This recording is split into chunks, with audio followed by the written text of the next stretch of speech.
Hello guys, मैं हूं राजेश तोमर और आप सभी का स्वागत है एवोल्यूशन कोचिंग के इस प्लेटफॉर्म पर। अपन आज रन करने जा रहे हैं लाइफ प्रोसेस का पार्ट नंबर 3, जिसमें अपन आज पढ़ेंगे हेटेरोट्रॉपिक न्यूट्रिशन। अपन ने अब तक पढ़ लिया है ऑटोट्रॉपिक न्यूट्रिशन, जिसमें अपन ने पढ़ा था nutrition in green plants.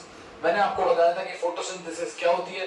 Photosynthesis के दो पार्ट होते हैं, light reaction, dark reaction. Photosynthesis का मैकेनिज्म और कौन कौन से इवेंट्स होते हैं जो फोटोसिंथेसिस के अंदर इंपॉर्टेंट होते हैं, ये सब अपन पढ़ लिया था। अब आज अपन पढ़ेंगे हेटेरोट्रॉपिक न्यूट्रिशन, जिसमें अपन पढ़ेंगे nutrition in amoeba, nutrition in paramecium और न्यूट्रिशन इन ह्यूमन बीइंग, अपने बारे में भी। तो स्टार्ट करते हैं। और अगर आपने वो वीडियो नहीं देखी है तो please watch first all these video, then watch it letter.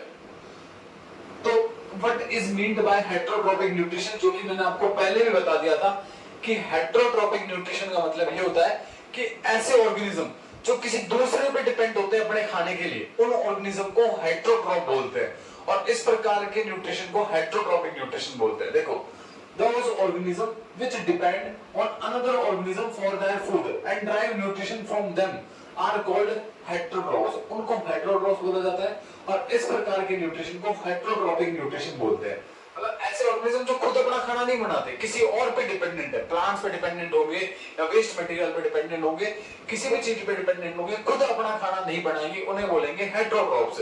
और इस प्रकार के मोड ऑफ न्यूट्रिशन को बोलेंगे हेटेरोट्रॉपिक न्यूट्रिशन। अब हेटेरोट्रॉपिक न्यूट्रिशन मैंने आपको बताया था saprophytic mode of nutrition, parasitic mode of nutrition, लेकिन अपन वो टॉपिक बस उसका डेफिनेशन दे रखी है, उसके बारे में बता रखा है थोड़ा सा, लेकिन अपने को डिटेल में पढ़ना है। Holozoic mode of nutrition. What is holozoic mode of nutrition? यानी कि ऐसा न्यूट्रिशन जिसके अंदर जो डाइजेशन है फूड का वो बॉडी के अंदर हो और जो फूड है उसे सॉलिड फॉर्म में लिया जाए, उस प्रकार की न्यूट्रिशन को होलोजोइक न्यूट्रिशन बोलते हैं। होलोजोइक न्यूट्रिशन किसी भी एनिमल के अंदर हो, किसी भी ह्यूमन बीइंग के अंदर हो, सबके अंदर 5 स्टेप्स में होता है। 5 स्टेप्स होते हैं जिसके अंदर होलोजोइक न्यूट्रिशन होता है, जिसमें से अपन पढ़ने वाले हैं 5 स्टेप के बारे में। सबसे पहली स्टेप है इंजेशन, बिल्कुल इजी है। सेकंड है डाइजेशन, थर्ड है एब्जॉर्प्शन, फोर्थ है एसिमिलेशन और फिफ्थ है egestion. Ingestion, digestion, absorption, assimilation और इजेशन। इंजेशन का मतलब क्या होता है? यानी कि the process of taking of food, the process of taking of food inside the body, inside the body is called ingestion. मतलब फूड को बॉडी के अंदर लेना, बस फूड को बॉडी के अंदर लेना ही इंजेशन कहलाता है। यानी कि the process of taking of food inside the body is called ingestion. Food को, जैसे आपने खाना लिया, खाना लेते ही आपने 1 बाइट ली रोटी की और आपने मुंह में लिया उस रोटी बाइट को, और उसके बाद क्या हो गया, इसे बोल देंगे इंजेशन। यानी कि फूड को बॉडी के अंदर लेना ही क्या कहलाता है, इंजेशन कहलाता है। Next, what is digestion? Digestion का मतलब होता है the process of breaking down, the process of breaking down of complex substances into simple ones। यानी कि कॉम्प्लेक्स सब्सटेंसेस को छोटे छोटे टुकड़ों में तोड़ना। यानी कि आपकी बॉडी कैपेबल नहीं है कि वो डायरेक्टली जो आप खा रहे हो उसे उसी फॉर्म में डाइजेस्ट कर ले, कैपेबल नहीं होती, उसी फॉर्म में अब्सॉर्ब कर ले, उसी फॉर्म में उसका यूज करे, नहीं। आपकी बॉडी उनके छोटे छोटे मॉलिक्यूल्स करती है, फिर बिल्कुल सिंपल फॉर्म करती है और फिर डाइजेस्ट करती है। आप जो खाना खाते हो मेनली स्टार्च की फॉर्म में होता है, तो स्टार्च की फॉर्म में उसे कन्वर्ट किया जाता है ग्लूकोज में, सबसे छोटी फॉर्म में, फिर डाइजेस्ट किया जाता है। तो इसी को, यानी कि कॉम्प्लेक्स सब्सटेंसेस को फूड के सिंपल मॉलिक्यूल्स में तोड़ना क्या कहलाता है, डाइजेशन कहलाता है, पाचन कहलाता है। अब एब्जॉर्प्शन क्या होगा? एब्जॉर्प्शन, जो आपने फूड डाइजेस्ट किया, यानी कि जिस फूड को आपने सिंपल फॉर्म में तोड़ लिया, पाचन कर लिया जिस फूड का, उस फूड को एब्जॉर्ब करना, उस फूड को क्या करना, एब्जॉर्ब करना। एब्जॉर्ब करना बॉडी के द्वारा क्या कहलाता है, एब्जॉर्प्शन। यानी कि the process of absorbing digested food inside the body is called absorption. Absorption का मतलब क्या है कि डाइजेस्टेड फूड को एब्जॉर्ब करना ही क्या कहलाता है, एब्जॉर्प्शन कहलाता है। क्या कहलाता है, एब्जॉर्प्शन कहलाता है। अब एसिमिलेशन, एसिमिलेशन में क्या होगा? अब जो आपने फूड एब्जॉर्ब कर लिया, जो फूड आपने एब्जॉर्ब कर लिया, यानी कि एब्जॉर्ब फूड, अब इस एब्जॉर्ब्ड फूड का यूटिलाइज करना, यानी कि यूटिलाइजेशन करना या इसको यूज करना, किसके लिए? एनर्जी के लिए, ग्रोथ के लिए, मेंटेनेंस के लिए, रिपेयर के लिए, आपकी सेल्स की बॉडी के रिपेयरमेंट के लिए। तो उन सब के लिए, अलग अलग टास्क के लिए, रन करने के लिए, वॉक करने के लिए, स्लीप करने के लिए, रेस्पिरेशन करने के लिए, कोई भी टास्क करने के लिए इस एब्जॉर्ब्ड फूड को यूटिलाइज करना ही क्या कहलाता है, एसिमिलेशन कहलाता है। यानी कि the process of utilisation of absorbed food is called assimilation. Next step, last step of holozoic nutrition, इसे बोलते हैं इजेशन। क्या बोलते हैं, इजेशन। इसका मतलब होता है the removing of waste material, the removing of waste material from the body is called ejection। यानी कि वेस्ट मटेरियल्स को बॉडी के बाहर निकालना, वेस्ट मटेरियल्स को बॉडी के बाहर निकालना, आउटसाइड रिमूव करना क्या कहलाता है? इजेक्शन कहलाता है। देखो वापस मैंने आपको कहा हेटेरोट्रॉपिक न्यूट्रिशन, यानी कि इस प्रकार का न्यूट्रिशन जिसके अंदर ऑर्गेनिज्म अपना खाना खुद नहीं बनाता, किसी और दूसरे ऑर्गेनिज्म पर डिपेंड करता है अपने खाने के लिए, उसे उन्हें बोलते हैं हेटेरोट्रॉप। और इस प्रकार के न्यूट्रिशन को बोलते हैं हेटेरोट्रॉपिक न्यूट्रिशन। और हेटेरोट्रॉपिक न्यूट्रिशन में अपन पढ़ रहे हैं होलोजोइक न्यूट्रिशन। होलोजोइक न्यूट्रिशन का मतलब ऐसा न्यूट्रिशन जिसके अंदर जो डाइजेशन है वो बॉडी के अंदर हो और 5 स्टेप में डाइजेशन कंप्लीट हो, उस स्टेप उसको बोलते हैं होलोजोइक न्यूट्रिशन। और 5 स्टेप कौन कौन से? इंजेशन, डाइजेशन, एब्जॉर्प्शन, एसिमिलेशन और इजेशन। वापस those organisms which depend on another organism for their food and derive nutrition from them are called heterotroph, and this mode of nutrition is called heterotrophic nutrition। heterotrophic nutrition में अपन पढ़ रहे हैं holozoic nutrition. In this nutrition, digestion of food takes place inside the body, body के अंदर होता है और 5 step में होता है ingestion, digestion, absorption, assimilation और ejection। ingestion का मतलब taking of food inside the body, यानी कि फूड को बॉडी के अंदर लेना ही क्या कहलाता है? ingestion कहलाता है। digestion कॉम्प्लेक्स सब्सटेंसेस फूड के सिंपल मॉलिक्यूल्स में तोड़ना, यानी कि जो आप फूड खा रहे हो वो कॉम्प्लेक्स फॉर्म में होता है, उस कॉम्प्लेक्स फॉर्म को सिंपल फॉर्म में कन्वर्ट करना डाइजेशन कहलाता है।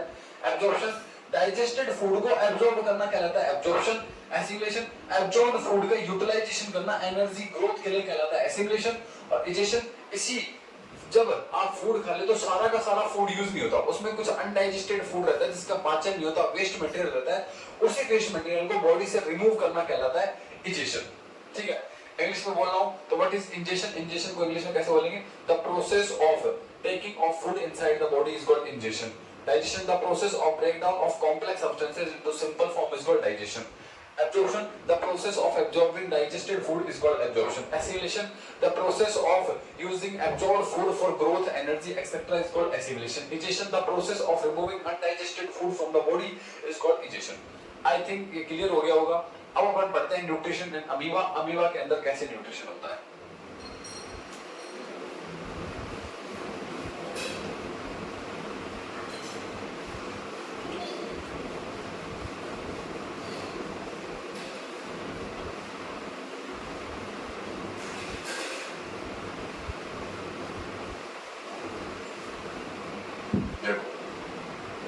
Nutrition in amoeba.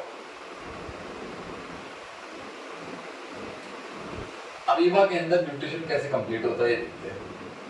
तो बेटा अमीबा की बात करें तो अमीबा एक यूनिसेलुलर ऑर्गेनिज्म है। Amoeba is an unicellular organism. Amoeba एक यूनिसेलुलर ऑर्गेनिज्म है। सबसे पहली बात मतलब एक कोशिकीय जीव है, इसके अंदर एक की सेल होती है, उसी सेल से रेस्पिरेशन करता है, उसी सेल की मदद से न्यूट्रिशन लेता है, उसी सेल की मदद से चलता है, अपना फूड खोजता है, सब कुछ उसी सेल से करता है। ये सिंगल सेल ऑर्गेनिज्म है, इसके अंदर एक कोशिका पाई जाती है। और बात करें अमीबा की जो शेप होती है, amoeba has an irregular shape. इसकी कोई एक सीमित शेप नहीं है, अनियमित शेप होती है, इर्रेगुलर शेप होती है, कोई डेफिनेट शेप नहीं है इसकी, इर्रेगुलर शेप का होता है।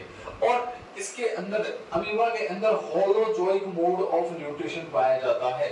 इंपॉर्टेंट बात, इसके अंदर होलोजोइक मोड ऑफ न्यूट्रिशन पाया जाता है, मतलब जो डाइजेशन होगा फूड का वो बॉडी के अंदर होगा और 5 स्टेप में होगा। अभी एक्सप्लेन करेंगे अपन डायग्राम के साथ। साथ साथ अमीबा के अंदर कुछ फॉल्स फिट यानी कि फिंगर लाइक प्रोजेक्शन या फॉल्स फिट पाए जाते हैं जिन्हें सूडोपोडिया बोलते हैं।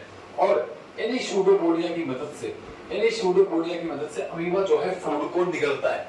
इन्हीं सूडोपोडिया की मदद से अमीबा जो है फूड को निगलता है, बॉडी के अंदर लेता है। तो देखते हैं कैसे होता है न्यूट्रिशन, समझते हैं डायग्राम से। तो मैं आपके सामने एक अमीबा बना रहा हूँ, देखो इसकी इर्रेगुलर शेप होती है, कोई स्पेसिफिक शेप नहीं है। अमीबा के अंदर अमीबा एक सेल है, तो सेल के अंदर आपको पता है उसका साइटोप्लाज्म होता है, मतलब इसका साइटोप्लाज्म होगा, इसके अंदर न्यूक्लियस होगा। ठीक है, न्यूक्लियस होगा क्योंकि अमीबा एक यूकेरियोटिक ऑर्गेनिज्म, इसके अंदर न्यूक्लियस होता है। न्यूक्लियस की बात करें और इसके अंदर फूड वैक्यूल्स होंगे, साथ साथ लाइसोसोम्स भी होंगे। क्या होंगे? लाइसोसोम्स होंगे। तो और ऑर्गन अपन नहीं लिखते, और भी ऑर्गन होते हैं, लेकिन अपन यही ऑर्गन लिखते हैं जो अपने काम के डाइजेशन में मदद करते हैं। एक तो है फूड वैक्यूल, दूसरा मैंने बताया है लाइसोसोम, तीसरा यहाँ पर न्यूक्लियस जो इस सेल को कंट्रोल करता है। ठीक है, और ये है अमीबा। अब मान लो अमीबा को अपना फूड पार्टिकल दिखा, इसने फूड को जैसे ही सेंस किया, ये फूड है मान लेते हैं, फूड पार्टिकल है अमीबा का, ये बैक्टीरिया वगैरह को खाता है तो ये फूड है, इसने फूड को सेंस किया तो सेंस करते इसके जो फॉल्स फिट है ये आपको दिख रहे होंगे फिंगर लाइक प्रोजेक्शंस, इनको सूडोपोडिया बोलते हैं, इनको बोलते हैं सूडोपोडिया। अब इनकी मदद से जैसे इसे फूड पार्टिकल का पता चलता है, इनकी मदद से उस फूड पार्टिकल को घेर लेता है, उसकी मदद से इन फूड पार्टिकल्स को घेर लेता है और घेर कर बॉडी के अंदर ले लेता है, उसको स्वेलिंग कर लेता है, निगल लेता है उसे। जैसे कि अब मैं नेक्स्ट के अंदर बढ़ाऊं आपके सामने, देखो इस सूडोपोडिया की मदद से इसने क्या किया, इस फूड पार्टिकल को घेर लिया, एक कप शेप्ड स्ट्रक्चर बना ली इसके राउंड, एक कप शेप्ड स्ट्रक्चर बना ली इसके राउंड, और इस कप शेप्ड स्ट्रक्चर बना लेता है, इसको घेर लेता है और कप शेप्ड स्ट्रक्चर बनाने के बाद ये जो फूड पार्टिकल है बाहर नहीं जा सकता, इसके अंदर गिर गया, इसके चारों तरफ गिर गया। अब क्या होगा, अब ये अमीबा क्या करेगा, इस सूडोपोडिया की मदद से फूड को निकल लेगा, इस सूडोपोडिया की मदद से क्या कर लेगा, इस फूड को बॉडी के अंदर ले लेगा और ये फूड जाकर बॉडी स्टोर हो जाता है किसके अंदर, फूड वैक्यूल में, फूड जाकर स्टोर हो जाता है फूड वैक्यूल के अंदर, यहाँ पर स्टोर हो गया फूड वैक्यूल में, और ये था इस सेल का न्यूक्लियस और ये थे लाइसोसोम। अब जब फूड वैक्यूल के अंदर स्टोर हो जाता है यानी फूड वैक्यूल प्लस फूड, अब इसे अपन कहते हैं फैगोसोम, इसे अपन कहने लग जाते हैं फैगोसोम बोलते हैं। अब देखो फूड वैक्यूल बॉडी के अंदर ले लिया, इसने फूड को बॉडी के अंदर ले लिया, अब इस प्रोसेस को क्या बोलेंगे, इंजेक्शन। पहला स्टेप कंप्लीट, यही तो था, the taking of food inside the body is called injection. तो पहला स्टेप कंप्लीट हो गया, इसने इंजेक्शन कर लिया, फूड को क्या ले लिया, बॉडी के अंदर ले लिया, ये था इंजेक्शन कंप्लीट हो गया। अब देखो इंजेक्शन के बाद क्या होगा, कि लाइसोसोम, जो लाइसोसोम होता है ना बेटा, लाइसोसोम के अंदर एंजाइम्स पाए जाते हैं, ये लाइसोसोम जाके फ्यूज हो जाता है फैगोसोम के साथ, लाइसोसोम जाके फ्यूज हो जाता है फैगोसोम के साथ। फैगोसोम का मतलब फूड वैक्यूल के अंदर जब फूड स्टोर हो जाता है तो उसे फैगोसोम बोलते हैं। तो लाइसोसोम जाकर फैगोसोम से फ्यूज हो जाता है और एंजाइम डाल देता है किसमें, फैगोसोम में। तो क्या करेगा ये, देखो ये न्यूक्लियस है, अब यहाँ पर फूड वैक्यूल था, ये फूड है इसके अंदर मान लेते हैं, अब इसके साथ फ्यूज हो जाएगा कौन, लाइसोसोम फ्यूज होकर इसके अंदर क्या डाल देगा, एंजाइम डाल देगा, एंजाइम डालने के बाद ये एंजाइम मदद करेंगे डाइजेशन में, ये एंजाइम मदद करेंगे किसमें, डाइजेशन में। ये न्यूक्लियस है और यहाँ पर हो जाएगा फूड का digestion, second step complete, food का डाइजेशन कंप्लीट हो जाता है। देखो अब डाइजेशन कंप्लीट हो गया तो जैसे ये सिंपल छोटे छोटे मॉलिक्यूल पर टूटते हैं, ये बाहर निकल जाते हैं साइटोप्लाज्म में और हर एक ऑर्गन के द्वारा एब्जॉर्ब कर लिए जाते हैं। अब वो अपन दिखा नहीं सकते, ये साइटोप्लाज्म में निकल जाएंगे और हर एक सेल ऑर्गेनल इन्हें एब्जॉर्ब कर लेगा और एब्जॉर्ब करने के बाद उसका यूज कर लेगा आगे नेक्स्ट डे फूड को सर्च करने में, रेस्पिरेशन करने में, अदर एक्टिविटीज करने में उसका यूज कर लेगा। अब बाद में सारा का सारा फूड यूज नहीं होता, कुछ अनडाइजेस्टेड फूड भी होता है, वो फूड इकट्ठा होता है और उस फूड को भी बॉडी के बाहर रिमूव कर दिया जाता है by the process of egestion के द्वारा रिमूव कर देते हैं। ठीक है, इजेशन के द्वारा रिमूव कर देते हैं। पहले डाइजेशन के बाद होता है एब्जॉर्प्शन, एसिमिलेशन, फिर इजेशन के द्वारा फूड मटेरियल को, जो अनडाइजेस्टेड फूड मटेरियल उसको बॉडी से बाहर रिमूव कर दिया जाता है। वापस बता रहा हूं आपको, देखो अमीबा एक सिंगल सेलुलर ऑर्गेनिज्म है, सिंगल सेल होता है, इसके अंदर एक ही कोशिका पाई जाती है। इस एक कोशिका से ही अपने फूड को सेंस करता है, निगलता है, उस फूड से न्यूट्रिशन करता है, रेस्पिरेशन करता है, हर चीज इस सिंगल सेल से करता है। ये एक माइक्रोस्कोपिक ऑर्गेनिज्म है, इसे आंखों से देखना पॉसिबल नहीं है।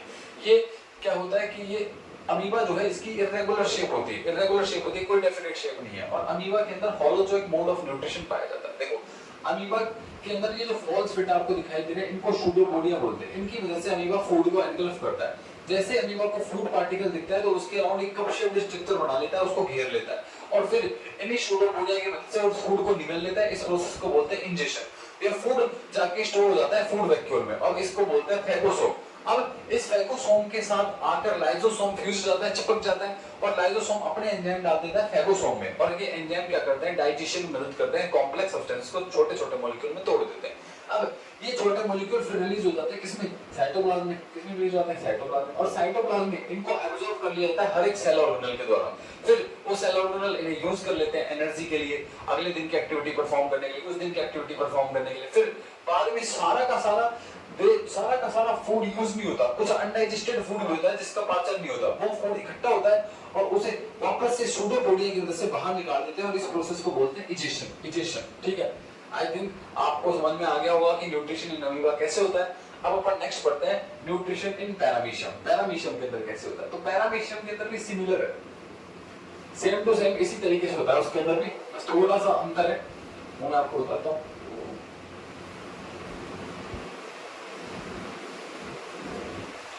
देखो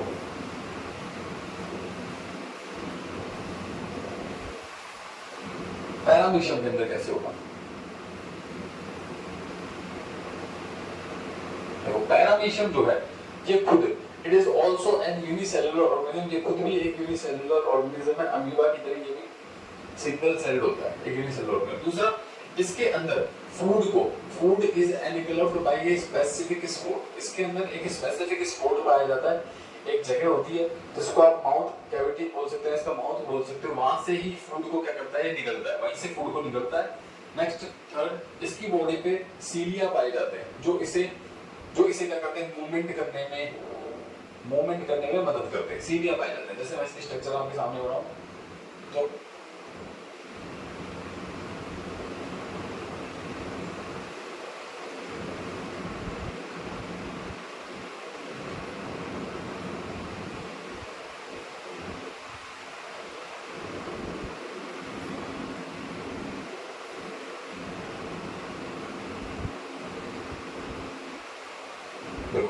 ऐसा कुछ दिखाई देता है पैरामीशियम।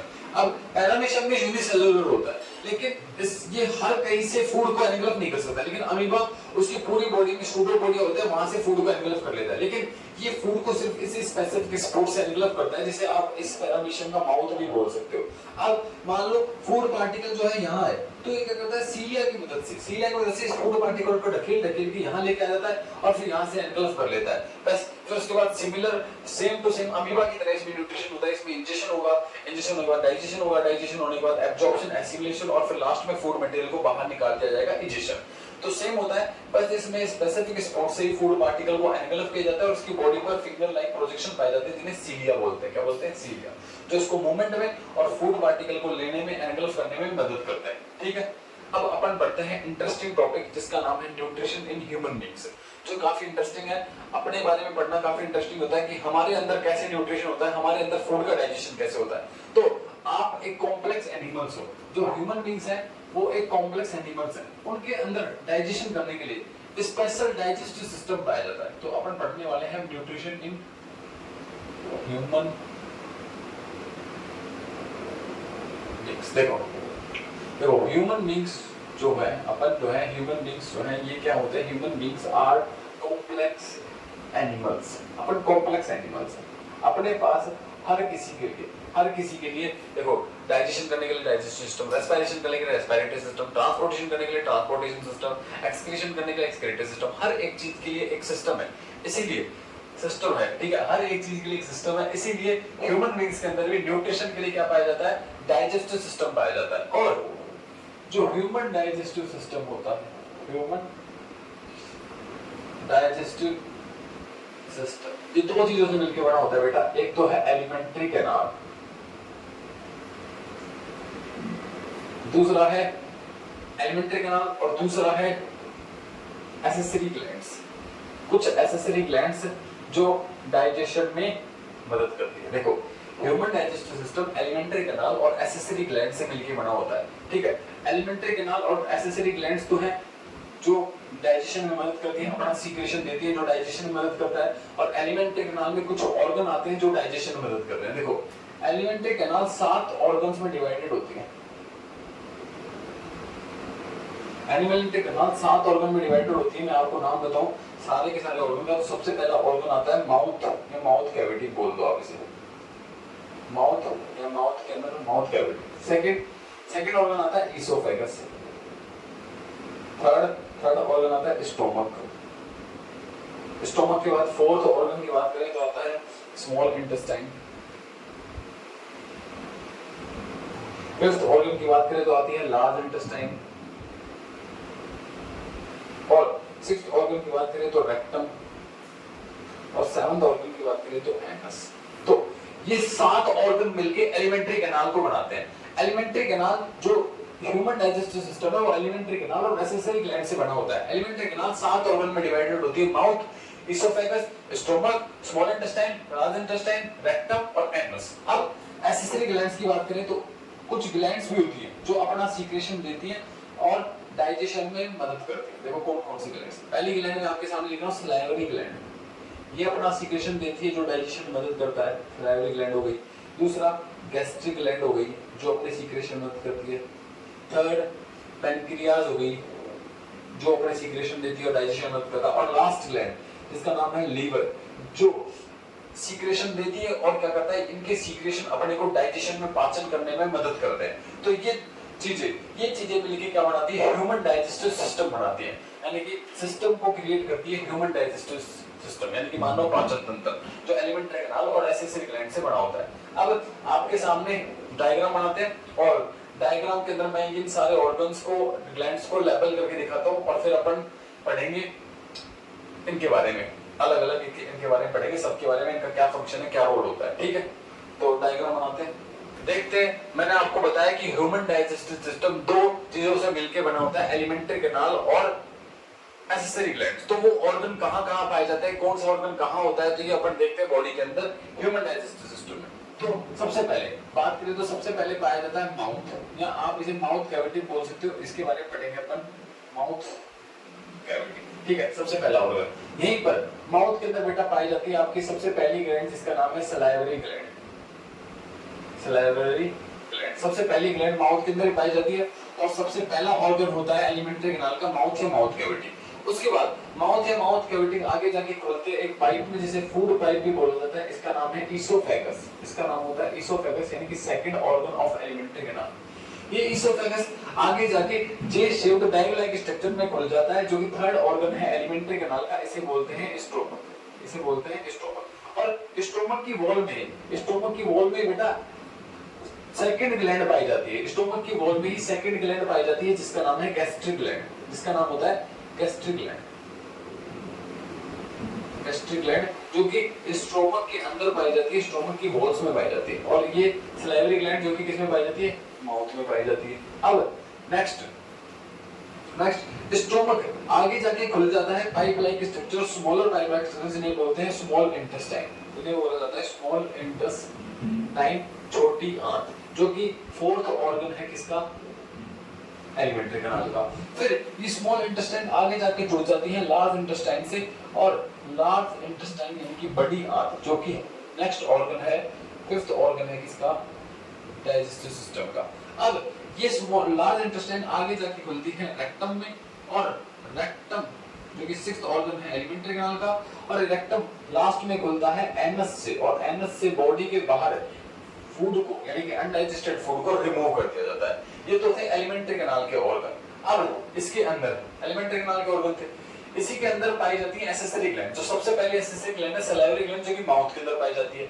सेकंड गैस्ट्रिक ग्लैंड जो कि स्टोमक के अंदर पाई जाती है। थर्ड ये आपको दिख रही होगी liver, it is the third gland जो कि यहाँ पाई जाती है, इसके अंदर ये जो है ये है गॉल ब्लैडर। और लास्ट ग्लैंड जो कि ये है लीफ लाइक स्ट्रक्चर जो आपको दिख रही है, इसे बोलते हैं पैनक्रियाज। इसे बोलते हैं पैनक्रियाज जो कि फोर्थ ग्लैंड है एसेसरी ग्लैंड जो अपना सीक्रेशन देती है डाइजेशन में। ठीक है, तो ये एक डाइजेस्टिव सिस्टम है ह्यूमन बीइंग के अंदर जो पाया जाता है। सबसे पहले जो फूड है बेटा वो माउथ में होता है, माउथ से लेते हैं, माउथ से चल जाता है इसोफेगस में, इसोफेगस से स्टोमक में, स्टोमक से स्मॉल इंटेस्टाइन में, स्मॉल इंटेस्टाइन से लार्ज इंटेस्टाइन से, लार्ज इंटेस्टाइन में रेक्टम में जाता है, फिर रेक्टम में थोड़ी देर के लिए ठहरता है, फिर रेक्टम से बॉडी के बाहर एनस से रिमूव आउट कर दिया जाता है। और ये चारों ग्लैंड्स अपना सीक्रेशन देती है जो कि डाइजेशन में, फूड के डाइजेशन में, पाचन में मदद करता है।